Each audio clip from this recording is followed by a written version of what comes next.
This channel does not promote any violent, harmful, or illegal activities. All content provided by this channel is meant for an educational purpose only.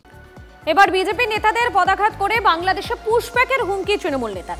চুলের মুঠি ধরে মারতে মারতে বাংলাদেশে pushback করব, তারপর ক্ষমা চেয়ে নেব, প্রকাশ্যে হুমকি মালদা তৃণমূলের জেলা সভাপতি আব্দুর রহিম বকশী। মানুষের মধ্যে বিভেদ করছে তৃণমূল, পাল্টা বিজেপি। বন্ধু বিজেপি, তোমারও চুলের মুঠি ধরে পিটাতে পিটাতে বাংলাদেশে পুশ করে দিব, পরে আমিও ক্ষমা চেয়ে নিব, হাত ধরে বলবো আমার ভুল হয়ে গেছিল, বিজেপিকে লাথি মেরে বাংলাদেশে পাঠানো আমার উচিত হয়নি। এটা বাঙালি আমি প্রথমে বুঝতে পারিনি, এ বিজেপি করছে বলে আমি বুঝেছি, এ বোধহয় বিজেপি করছে বলে এ বোধহয় বাংলার মানুষ নয়, তাই তাকে আমরা বাংলা থেকে বাংলাদেশে পাঠিয়ে দিয়েছি।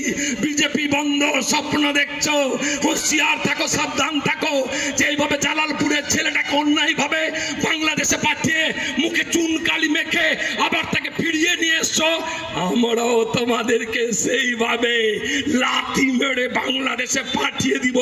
তারপরে দেখবো তোমার মা কেমন করে কাঁদে, তারপরে দেখবো তোমার বাবা কেমন করে কাঁদে, তারপরে দেখবো তোমার ভাই কেমন করে কাঁদে। আমরা তোমার কান্না দেখতে চাই বন্ধু।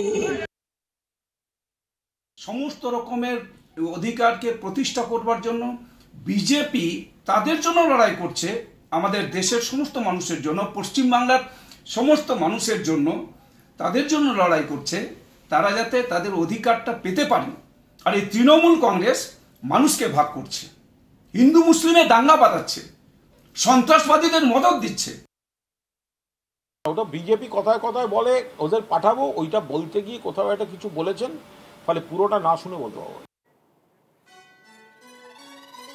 শুধু মঞ্চে নয়, সাংবাদিকদের প্রশ্নের মুখে অনড় থেকে বিজেপিকে চড়া সুরে আক্রমণ আব্দুর রহিম বকশী। কি বলছেন শুনুন। একবারে খুশি মনে বলেছি, 100 বার স্বীকার করছি আপনার কাছে, বিজেপি থেকে লাঠি মেরে বাংলাদেশে পাঠানো উচিত।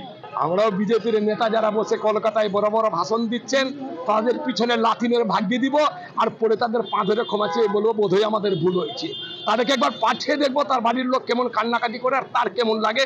আমরা পারলে তাদেরকে পাঠিয়ে ছাড়বো। পুশব্যাক করেছে বিএসএফ, আমরা তৃণমূল কংগ্রেস কর্মীরাই পুশব্যাক করবো।